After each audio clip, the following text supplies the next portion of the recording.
여러분 반갑습니다. 오늘은 의미론적으로, 의미상으로 본 구동사의 세 가지 종류를 먼저 한번 익혀보겠습니다. 우선 이런 거시적인 틀을 한번 잡고 이제 본 강의를 듣는 것이 도움이 되겠다 싶어서 영상을 찍고 있습니다. 여러분, 구동사는 의미와 성질로 보면 세 가지로 나눠져 있어요.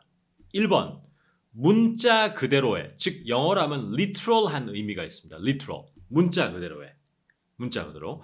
두 번째, 비유적인 의미가 있어요. 비유적인 걸 영어로 figurative라고 그러는데 비유적 의미를 띠는 겁니다. 세 번째는 수거적인 의미를 띠는 구동사들이 있어요. 그걸 idiomatic 구동사라고 그래요. idiom의 형용사인 idiomatic 이렇게. 자, 쌤 그게 무슨 말이에요? 좀 쉽게 지금 설명 좀 해달라고요? 이렇게 기다리시는 분이 계실 텐데요.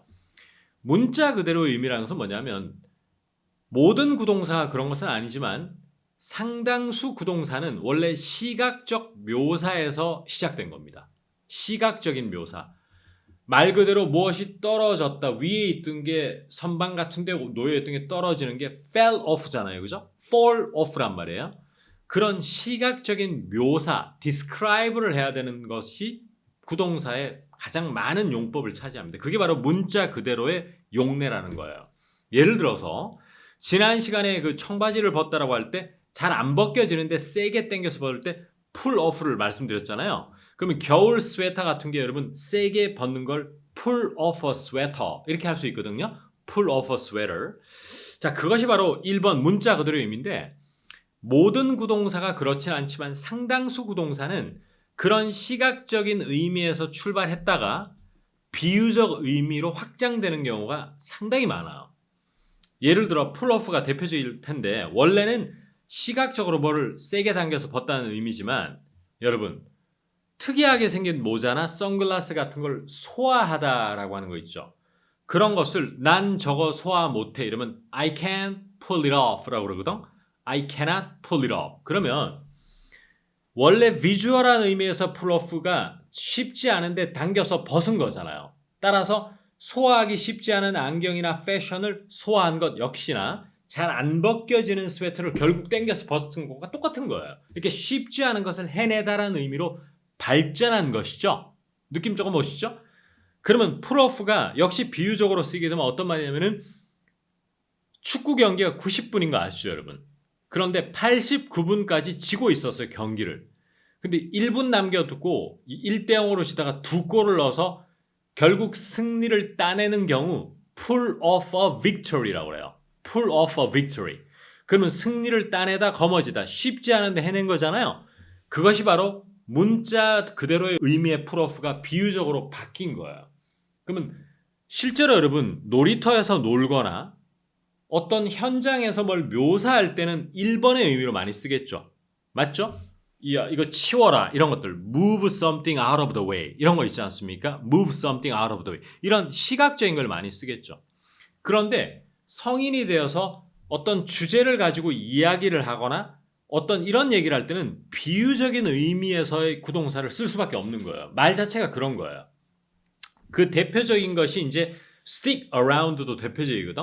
우리 구동사 다 인강이 있는데 stick around라는 게 원래는 물리적으로 어떤 장소에 머물러 있다. 그 자리를 뜨지 않고 계속 있다가 stick around거든요. 그래서 나 좀 더 있다 갈래 이러면 I am sticking around라고 그래요. 붙다, stick around 여기 주변에. 그런데 이것이 비유적 의미를 띠면 어떤 인기 있는 트렌드 같은 게 계속 지속되다라고 할 때 something will stick around라고 그래요. 왜 그렇습니까? 사람이 어떤 카페에 회의가 끝나고 친구와의 만남이 끝났는데도 계속 앉아있듯이 어떤 트렌드나 그런 것이 계속 앉아있고 유지가 되는 거니까 비유적 의미가 되는 거 맞죠? 그래서 1, 2번 모두를 잘 구사해야 되는데 솔직히 말씀드리면 성인이 된 이후의 구동사 학습은 문자 그대로의 의미보다 오히려 비유적인 게 더 구사하기 쉬울 수가 있어요. 오히려 상황을 묘사하는 영어가 되게 어려워요, 여러분.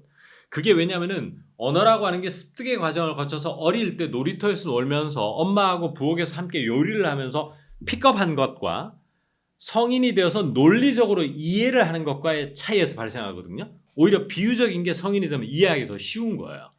그래서 그런 것도 있더라 하는 걸 여담으로 말씀드리고 이제 세 번째는 뭐냐면 수거적인 의미, 즉 이디엄으로 변해버린 구동사들이 꽤 많아요. 무슨 말인가 하니 아까 전에 말씀드린 풀오프나 이런 것들은 시각적 의미에서의 풀오프나 비유적 의미가 논리적으로 합이 맞잖아요. 논리적으로 맥을 같이 하잖아요. 그죠?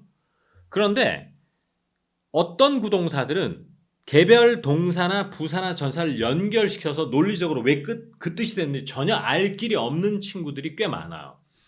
언어학자들도 그것은 언어의 오리진, 출처를 밝혀내야 되는 문제가 생기는 거기 때문에 추측을 할 수밖에 없는 거예요. 합리적 추론 이런 거. 그러니까 우리가 그런 것까지 할 필요가 없잖아요. 즉 아무리 봐도 이게 왜 그 뜻이 됐는지 모르는 구동사들은 뭐다? 그냥 있는 그대로 용법을 익히고 암기를 해야 되는 수밖에 없는 거죠. 그런 대표적인 녀석 중에 하나가 come up with 같은 거예요. come up with 다음에 여러분 우리 인강에서 자세히 공부하겠지만 come up with an excuse 이러면 변명을 생각해내다 이런 뜻이고 또 I came up with this recipe 하면은 나 어떻게 하다가 이 레시피를 만들어냈잖아 이런 come up with거든요. 그것은 come과 up과 with를 합쳐서 논리적으로 의미가 형성된 게 아니에요.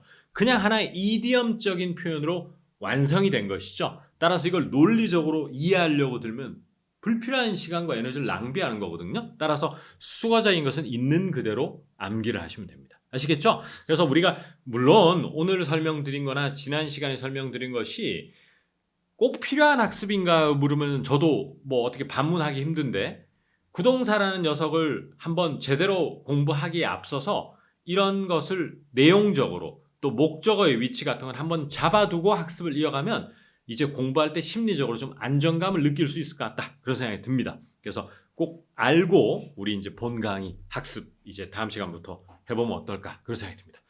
자, 도움이 되시길 바라고요. 김지호의 구동사 100 정말 여러분의 영어가 퀀텀 점프를 할 수 있는 결정적 계기가 되기를 바라며 강의 열심히 임해주시기 바랍니다. 감사합니다.